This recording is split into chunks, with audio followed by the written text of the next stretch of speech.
13 দলের সঙ্গে বৈঠক হয়েছে। এই মুহূর্তে সংবাদ সম্মেলন হচ্ছে রাজধানীর ফরেন সার্ভিস একাডেমিতে। আমরা সরাসরি চলে যাচ্ছি সেখানে। থেকে তারা লেজে গোবরে করে ফেলছে। আমরা বলেছি, আমরা দেখছি সরকারের মধ্যে অনেকগুলো সরকার কাজ করছে।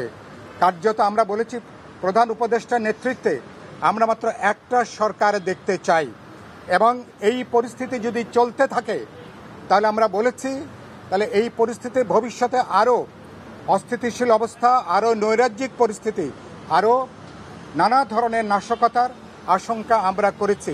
নির্বাচন যত এগিয়ে আসবে তত বেশি আমরা পরিস্থিতিকে আরও বেসামাল যাবার ব্যাপারে আমরা আমাদের আশঙ্কাটা আমরা ব্যক্ত করেছি।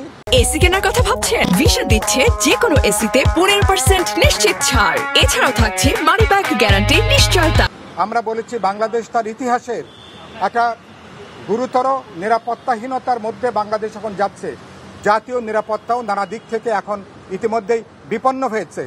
সরকারের উচিত হবে, সরকার মাঝে মধ্যে তারা যখন সংকটে পড়েন সেভাবে না ডেকে রাজনৈতিক দলগুলোর সাথে নৈমিত্তিকভাবে বিচার সংস্কার, বিশেষ করে নির্বাচনের ব্যাপারে সরকারের যে অঙ্গীকার, তারা যেভাবে নির্বাচনটা একটা অবাধ, নিরপেক্ষ, বিশ্বাসযোগ্য নির্বাচন করার জন্য রাজনৈতিক দলগুলোর সাথে সরকারের এনগেজমেন্টটা আরও বৃদ্ধি করা দরকার, এটাকে আরও বাড়িয়ে তোলা দরকার।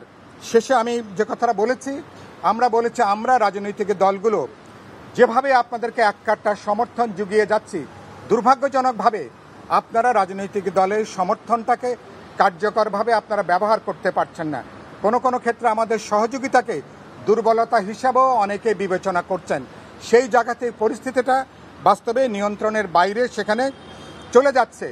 আরেকটা গুরুত্বপূর্ণ কথা আলোচনার মধ্যে এসছে, ইতিমধ্যে সরকার অনাকাঙ্ক্ষিতভাবে অনেকগুলো বিতর্কের তারা জন্ম দিয়েছেন।